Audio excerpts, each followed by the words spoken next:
sounds like it should be a lot, but unfortunately it's not. Right now I'm 15 books behind on my Goodreads goal. This book honestly put me in a slump, and then things take a very, very dark turn.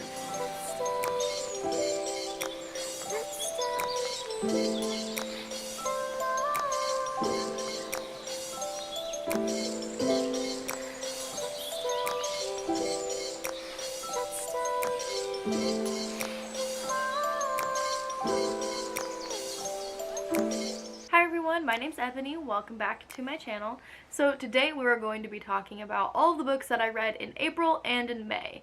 And it sounds like it should be a lot, but unfortunately it's not, because I was in the worst slump.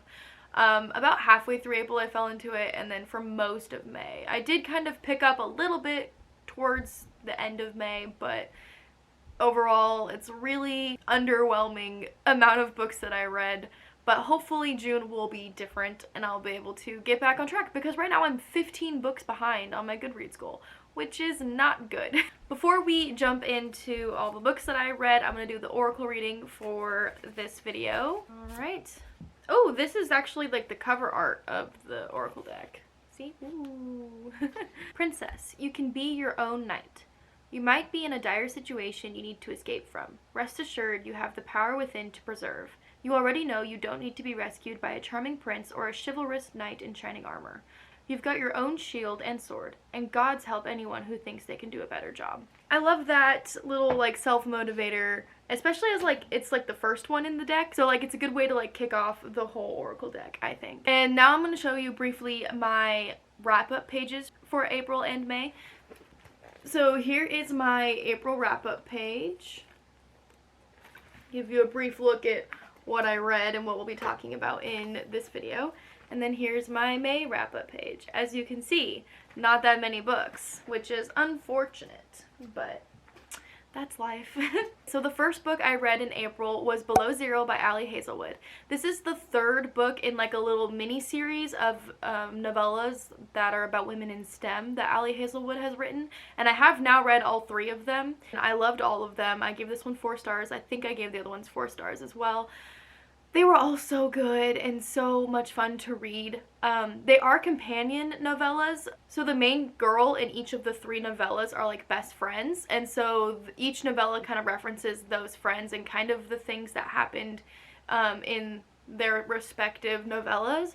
But you don't have to read all of them if you don't want to, and I don't think you have to read them in a specific order. They might like briefly be like, oh yeah, this person's now dating this person, but like if you read them out of order, but like I don't think it really matters that much if you read them out of order. I mean, it's a romance, like what are you expecting? I loved all 3 of these. I still think that Under One Roof, which is the first one, is my favorite, but I enjoyed all of them immensely, and I really wish that they were in print, because I checked and it doesn't look like they're planning on actually printing these. They're like only available on ebook and audiobook, which really bums me out because the covers are so cute, and I think it would be so fun to have like all 3 of them side by side like on my bookshelf, because since they're novellas, they're gonna be like really thin and the cover art's really beautiful, and I think they would be so cute together, and I can't have that because they're not in print. So I really wish that they would decide to publish them someday. But as you may know, Ali Hazelwood is the author of The Love Hypothesis that has been blowing up for several months now.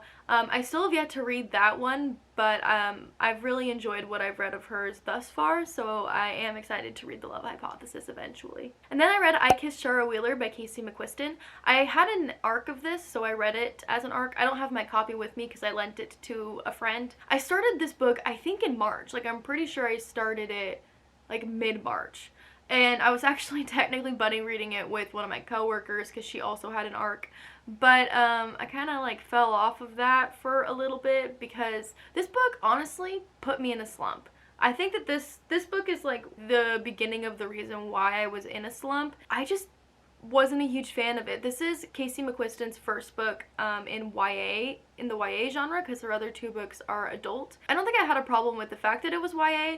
Maybe I just really had an issue with Shara and also the main character. Like, I don't know, they just really like bothered me. One thing that I really hated about this book was that it reminded me of Paper Towns by John Green, which I read a long time ago, and I do not like Paper Towns. I'm not a fan of that book at all, even though I have a copy of it at home somewhere. I didn't like it, and I didn't like the way that this book just kept reminding me of that. I think the biggest thing that bothered me was that Shara Wheeler was this like manic pixie dream girl vibe. The main character is like, she hates her, but she's also like obsessed with her, and I just hate that. Like, I don't know, I don't like it. I don't think that it's like reasonable or like believable that someone is just like this like obsessed with someone that they don't like. The way that the story goes is that, so Shara Wheeler is this like the perfect girl, you know, she's beautiful, she's smart, she's talented, blah blah blah, and the main character is kind of like competing with her, at least academically, and she has never really liked Shara. But then Shara one day kisses her, and then also kisses like one other person, and then just disappears like off the face of the earth. Like, no one knows where she went, but she left a bunch of clues and like notes behind for her boyfriend that she left behind and the two people that she kissed. The main character, the other person she kissed, and then Shara's boyfriend all get together to try to like piece these notes that Shara left behind, like the clues that she left behind, together and like find her, essentially. Which is similar in Paper Towns, like I said, but also like really reminded me of 13 Reasons Why, with the whole like leaving something behind to make people like feel bad or whatever. And I don't like 13 Reasons Why, and I don't know, it just kept reminding me of these books and stories that I do not care for, and that like really irritated me. So I read like the first half of this physically, and then I actually got the ALC for it through Libro. So I finished it on the ALC, which is probably the only reason I finished it within a decent amount of time frame, because I probably would not, it would have taken me a while to finish it physically because I just was not vibing with it. I gave it 3 stars. It wasn't like terrible. Like, I feel like I'm making it sound really, really bad. It was still enjoyable at times, and like wasn't a bad book, but it didn't live up to what I was hoping it would from Casey McQuiston. Just overall wasn't really my thing, so I gave it 3 stars. Then I read She Gets the Girl by Rachel Lippincott and Allison Derrick. Rachel Lippincott is one of the authors of 5 Feet Apart and All This Time, which All This Time was my like 3rd favorite book that I read last year. So I was very excited to read another one of Rachel Lippincott's books. So I'm pretty sure that Rachel Lippincott wrote this book with her partner, so Allison, which I think is so cute. Like, when like couples like write books, I love that. So this one came out earlier this year, and I actually read it on audio as an ALC that I got from Libro once again, but as soon as I finished it, I knew I had to buy a copy of it because one, I love the cover design of all of Rachel Lippincott's books. I have 5 Feet Apart and All This Time like right here on this shelf. I don't know how well you can see it, but like the cover design of all of Rachel Lippincott's books have like one main color on the front, and then the spine has a different color, and I really love that. As a collector, I really like that because I think it's really beautiful, but as a bookseller, it is difficult when you don't know that the spine is a different color and you're like trying to find a book. You're expecting the spine to be yellow, and it's not. I knew I had to buy a copy of this. I also at the same time purchased a copy of The Lucky List, which is another one of Rachel Lippincott's books. So I'm just really excited to have like all 4 of Rachel Lippincott's books like to have together on my shelf and have their beautiful spines facing out. So this is a sapphic romance that follows 2 characters as they are entering, I think, their freshman year of college, which I also really liked because I feel like we don't get enough college-age protagonists. So the one character, Alex is her name, she is going to the same college that this other girl that she went to high school with is also going to that college, and so she has always had a crush on her, but she's not very good at like flirting or like making a move or anything. And then the other character's name is Molly, and Molly's kind of like rough around the edges. She's kind of like self-centered, and she tends to flirt with a lot of people, which makes her current significant other break up with her. And so Molly is trying to prove that she can be like selfless. So then she decides to help Alex win over Alex's crush. And yeah, like I said, I really loved this, loved the cover design, loved the book. It did not disappoint as far as Rachel Lippincott books goes. However, I will say the other 2 books by Rachel Lippincott, and granted they have like other authors as well, it's not just Rachel Lippincott, made me cry, and this one didn't. This one was like happier than Rachel's other books, which, as much as I love a happy book, I also do love a good cry. So I was a little sad that I didn't cry, but still really enjoyed it. Then I read Just Like Mother by Anne Heltzel. So this is a thriller that I believe, again, I read it as a ALC on Libro. So this book follows a character who grew up in this cult of like moms. Like, it's like they call them like the Mom Collective or something. When she was really young, the cult was found out and all the people who were involved with it got arrested and everything. And the main character got sent to a foster home, but that split up the main character and her cousin. So now we're like 20 or so years in the future when the main character's all grown up and everything, and she decides to try and find her cousin again that she used to once be like almost best friends with. She comes to find her cousin once again, and her cousin is now the like CEO of this company that makes these like baby dolls that are like really, really lifelike. They make them both for like grieving parents who have lost their children, and also for parents who like people who want to become parents as like a practice baby kind of thing. And so the main character, you know, gets to know her cousin once again and like spend time with them and whatever. But then some like really unfortunate situations happen, and the main character ends up living with the cousin, and she's kind of like struggling on her own and everything. And then things take a very, very dark turn that I cannot tell you about because spoilers, but it was so freaky. This book was so messed up and just like really creepy, even like gross at times, and I was definitely on the edge of my seat.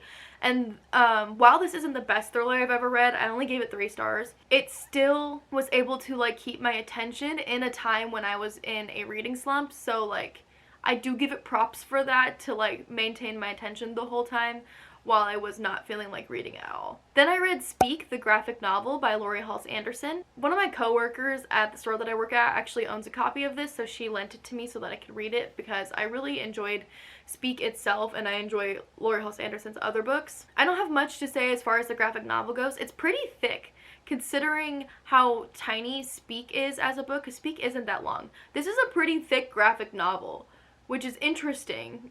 Like, you wouldn't think it, like, because usually graphic novels are like a more condensed version of the book, but I feel like the graphic novel almost expanded a little bit more, at least from what I remember of Speak. If you don't know what Speak is about, it follows a girl in her freshman year of high school who went through something very, very traumatic during the summer before school started. Because of that, she like hardly ever talks to anybody. She doesn't have any friends, and she's just overall really struggling with her mental health and like dealing with this thing that happened.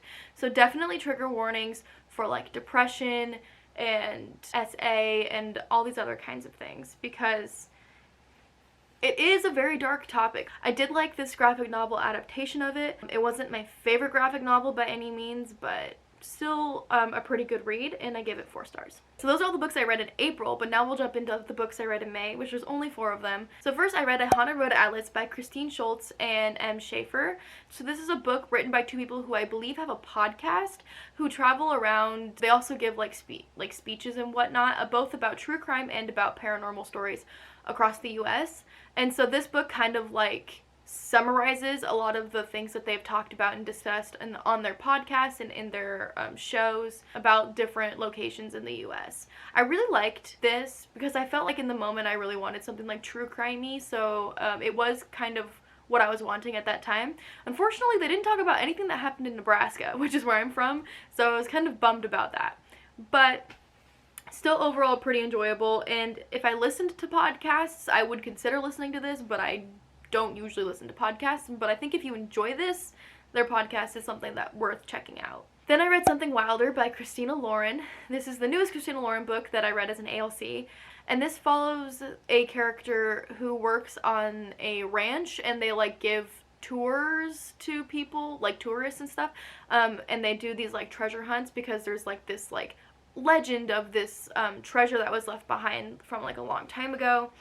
And so the main character takes this group on this tour, and it turns out that one of the guys on this group is actually a guy that she used to date, 10 plus years ago. So it's like a second chance romance, and for the first part of it, they are on like rocky terms, but like they come together fairly quickly, in my opinion. And there's like one part in this book where the story just like completely shifts in like tone, And so it's less like fluffy romance than I thought it was going to be, but like in a good way. I really enjoyed the like treasure hunt aspect of this story. I thought that was really intriguing, and there were some really like tense moments that I felt like really differentiated the story. So I really liked this overall. I gave it 4 stars. It's not my favorite Christina Lauren book that I've ever read, but still worth the read, I think, in my opinion. Then I read Booklovers by Emily Henry. This is the newest Emily Henry book that came out, I think in May, and I read this also as an ALC. So Emily Henry is the author of Beach Read and People We Meet on Vacation, which I've read Beach Read. I haven't read People We Meet on Vacation yet. She is very well known for writing like literary romances, so like writing about authors or whatever. And so like this book follows the main character who is a literary agent. And I really, really loved that because it's kind of like in the vein of what I want to do someday. And so I was like really taking in all of the stuff about her being a literary agent and like give me all the information. And so the one thing that I wasn't expecting from this but that I really enjoyed was that at its core it really is a like sisterly bond kind of story, because the main character's sister convinces her to travel to this small town and like take a break and like realize that she can be the main character of her own story. And while they're in this small town, main character runs into a guy that she had met at the very beginning of the book, who they did not hit it off in their first meeting. They just keep running into each other and meeting each other again and again. And it definitely is an enemies to lovers romance. And I really, really enjoyed it. I actually think I liked this better than Beach Read. I think it covered a lot of bases that I wasn't expecting it to, at least as far as the sisterly bond goes. And there were also some like kind of more tense moments and like mental health discussions and some things that the main character needed to work through. And I just really liked it overall. It was a very enjoyable read. I almost gave it 5 stars. I ended up giving it 4. But like it just didn't have, like I didn't have that feeling about it. Like I get this feeling when I read a 5-star book, like I just know in my gut that it's a 5-star book, and I didn't have that feeling, but I still really, really, really loved it. And then the last book I read in May was Chef's Kiss by TJ Alexander. So this is a queer romance that follows Simone, who's the main character, who works in a test kitchen where she like makes recipes and puts things together for the recipes and like makes recipes better. And one day she comes into the kitchen and her boss tells her that they are losing money and they need to expand their audience to like social media platforms in order to stay afloat. And so the boss assigns her to like one of the social media marketing teams, and the main character is not a fan of this because she doesn't like social media. It's not her thing. She came here to cook and to do that only, and that's not what she's doing. She does not like this. And then at the same time, she also gets a new manager named Ray, who she does not like at all. It's not quite enemies to lovers in my opinion. It's like a workplace romance. So at the beginning, she just doesn't like the new manager, and it really bothered me and like annoyed me how mean she was being to the new manager, because I'm like, this manager has literally done nothing to you and is making things better in the kitchen. Like, you need to chill. And so like I was really annoyed with this book at the beginning, but I quickly became more fond of it. This is a little bit of a spoiler, so if you don't want to hear it, you can wait till I put the book down. But about halfway or so through the story, the new manager actually comes out as non-binary. There's a lot of discussion about like LGBTQ, about gender, about non-binary people, and the main character trying to learn to use the correct pronouns and like change pronouns, because originally the main character kind of assumed, since the manager was female presenting, that the pronouns were she, her. But like I said, they came out as non-binary. It was a discussion in this book that I wasn't expecting, but I really, really loved. And I felt like it represented everything really well. So I really enjoyed this a lot more than I thought I was going to when I started it. I ended up giving this 4 stars as well, and I would definitely recommend. 10 out of 10. I also read this as an ALC, so before I close this, I just wanted to give like a brief mention that I DNF'd Get a Life Chloe Brown by Talia Hibbert. I really wanted to like this book, and I hear so many good things about it, but I was reading the audiobook and the narrators had this like British accent that just sounded way more serious than the fluffy romance I was expecting it to be.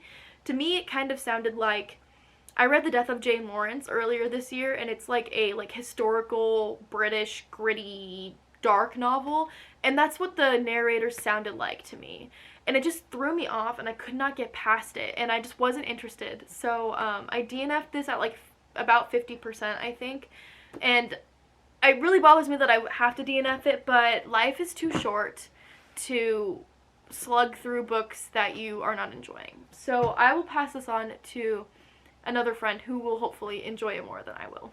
But those are all the books that I read in April and in May. I hope you liked this video, and I will see you in the next one soon. Bye!